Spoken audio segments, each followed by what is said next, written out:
जाबाय बयनिसिमबो आंनि अननाय सिबिनायखौ जासिहरनाय थाबाय नोंथांनिसिम। बिराद सान्दुं लोगोफोर।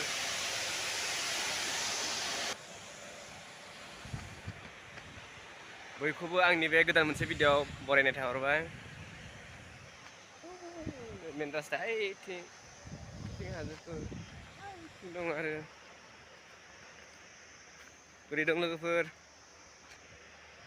मोजां ब्लग लाबोनो हायाखै, निमाहा बिनाय थाबाय बयनिसिमबो।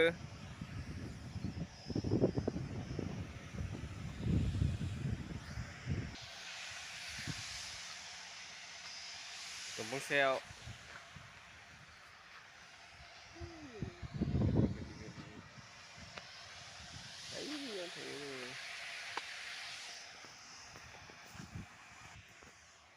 खेजुरलै माथो जानि र' थाइसे लोगोफोर आगोलाव थायना दं।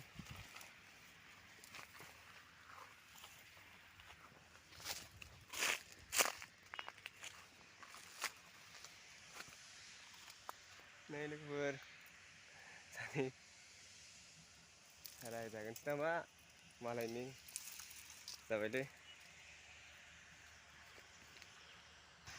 गयबो मोनजाया नालाय लोगोफोर बेयाव खाम जाखांना बोरैबा नाङो। रायाखै गोरलै।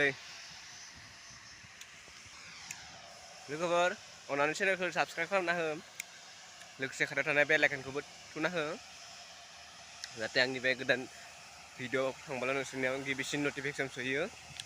मानसि नायफायदो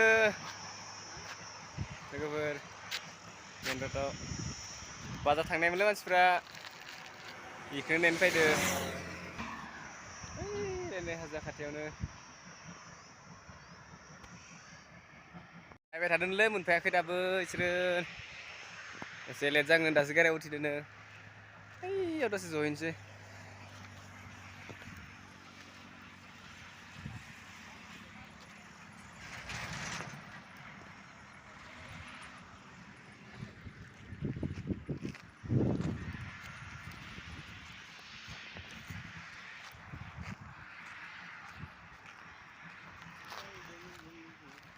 दंफां सायाव दसे जनोसै सान्दुं गोसाना